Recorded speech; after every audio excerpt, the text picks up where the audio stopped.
Hello and welcome to a brand new episode of Premier Perspective.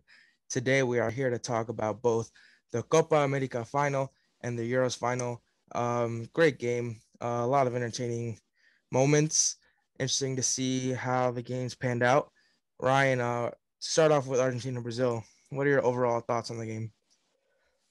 Overall, the game, even if it was a regular game, but especially considering it was a huge final for both of these teams, it was pretty boring for me.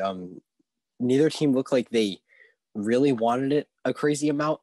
Even Argentina, who knew how important it was to win that, like for the whole team in general, but especially like for Messi, they really didn't play like they wanted it. Di Maria definitely had a good game. DePaul had a good game.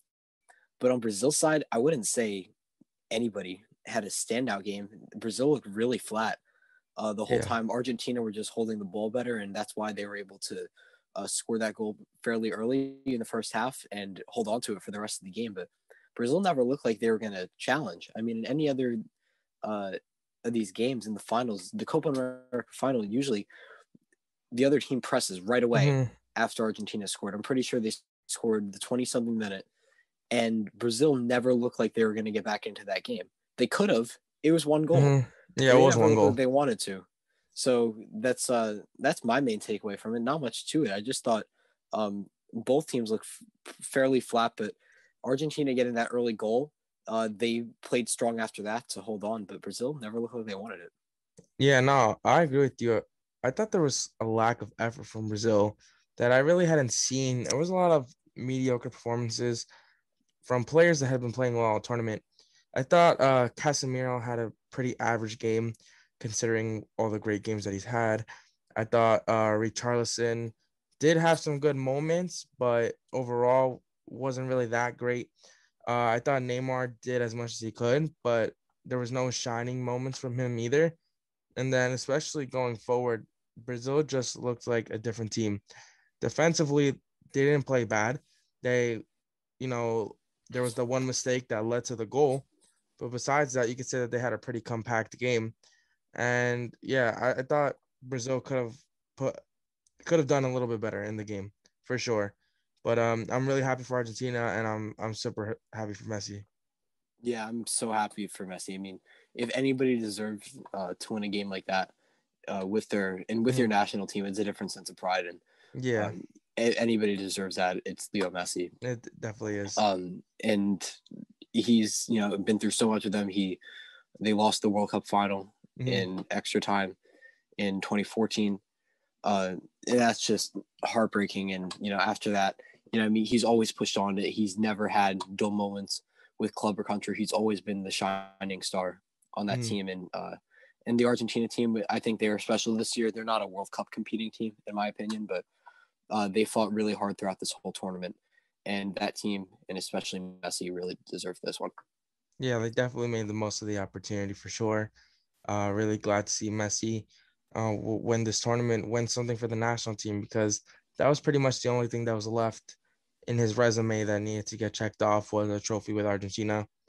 And it didn't really seem that likely going into the Copa America, but as the tournament progressed, it just seemed like it was just more likely to happen now than ever.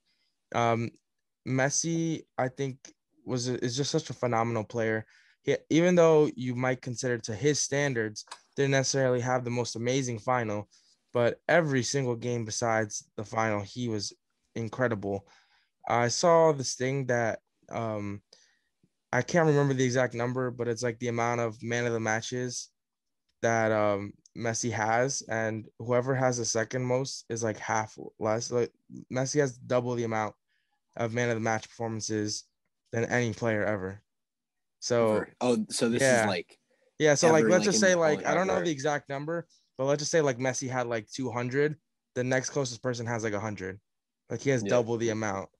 So that's crazy, bro. it's just crazy to see the talent that he brings, and it'll be interesting to see how good this Argentina team does next winter in the World Cup.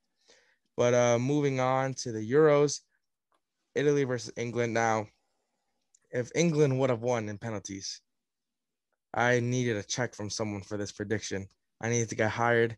as an analyst.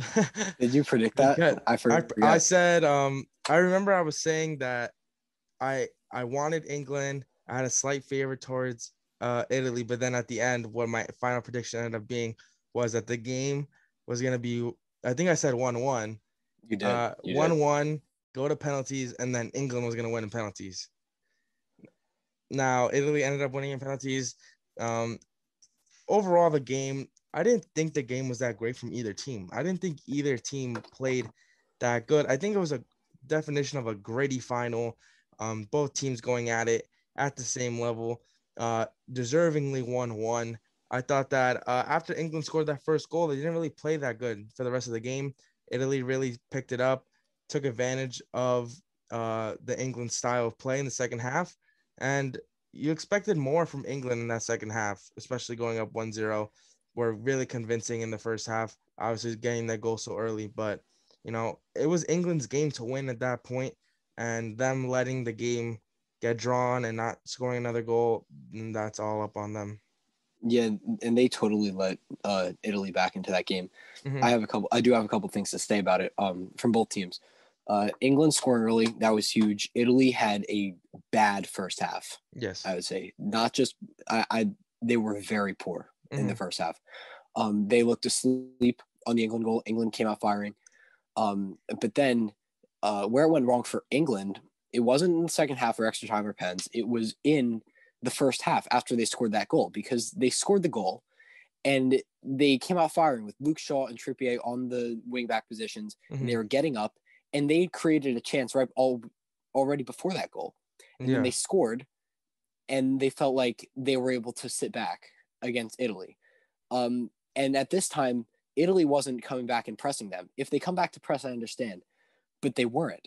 Mm-hmm. Italy were just Italy kind played of their style. They kept Italy to just themselves. kept playing their style. And if England continues to press Italy in that first half, when Mm-hmm. Italy's playing a poor game so far, and they're already a goal up, worst case scenario, you attack too much and you probably score again, and maybe you let up another to make it 2-1, but most Yeah. likely you score again and make that 2-0 in the first half, and that is a completely different game, because Completely. that changes the way you play in the second half, because Yeah. Italy went back out and they knew they could get back into the game. They did get back into the game, deservedly. Mm-hmm. Towards the end of the game, everyone was dog tired. You have to, I mean, Gareth Yeah. Southgate, 120 minutes. Nico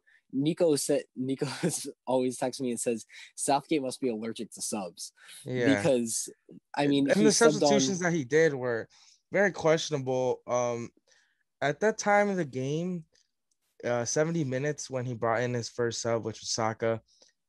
There's nothing wrong, I think, with putting Saka in. I just don't think that was the sub to make at that time.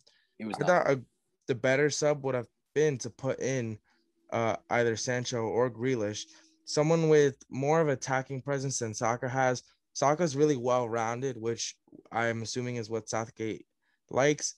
But I don't know. I think a lot of it had to do with Southgate and the decisions he made. The subs I didn't really agree with. You're putting two cold players who basically barely played all tournament to take penalties, end up both missing it. And then you put the pressure of the biggest penalty in probably the nation's history, and you're giving it On to a 19-year-old who's never taken a Yeah, penalty in a professional game. I think that's just poor management. I saw a lot of people it is saying very poor like, management. oh, the veterans like Sterling or Grealish or Shaw or Stones or whatever should have stepped up. At the end of the day, that's the coach's decision, and he put him for the fifth penalty. Yeah, I but it's thought it was just professional poor choice. soccer. Any player would Yeah, take the penalty. It's not a yeah, matter of stepping up. I think that's all on Southgate, and he paid the price, and Italy deservingly won the penalty shootout and won the game. It was a great tournament for them.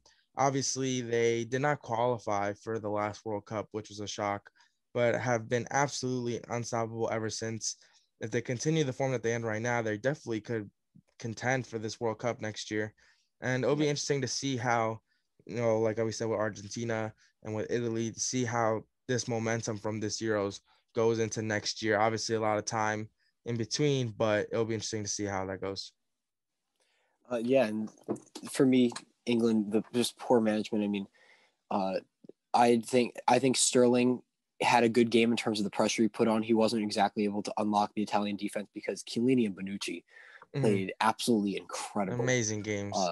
Together. I mean, they're both older players and they're veterans, but they still have it, no doubt about 100%. it. And just the way they locked it down, but so incredible from them. But Sterling was good pressure, but I mean, after 90 minutes, you gotta sub him out. I mean, they would zoom in on him That's what I'm on saying. the I don't camera, understand and what he looked like he was presence gonna he was. die. The presence that he was putting in that game, I just didn't see that it was necessary. And I just look at this England team, and that's what I'm saying. It's Southgate, and I know like they'll try to not put any stick on him because he made a final, which is not an easy thing to do. But a lot of the choices that he made throughout the tournament were questionable. There were a lot of instances of luck for England, especially with the side of the draw that they were in. Like you think that obviously people were like, oh, but they beat Germany in the round of 16. Germany wasn't that good of a team in the tournament.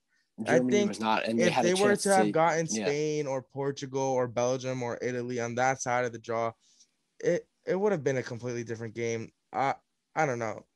I just don't think England were as great as people say they were.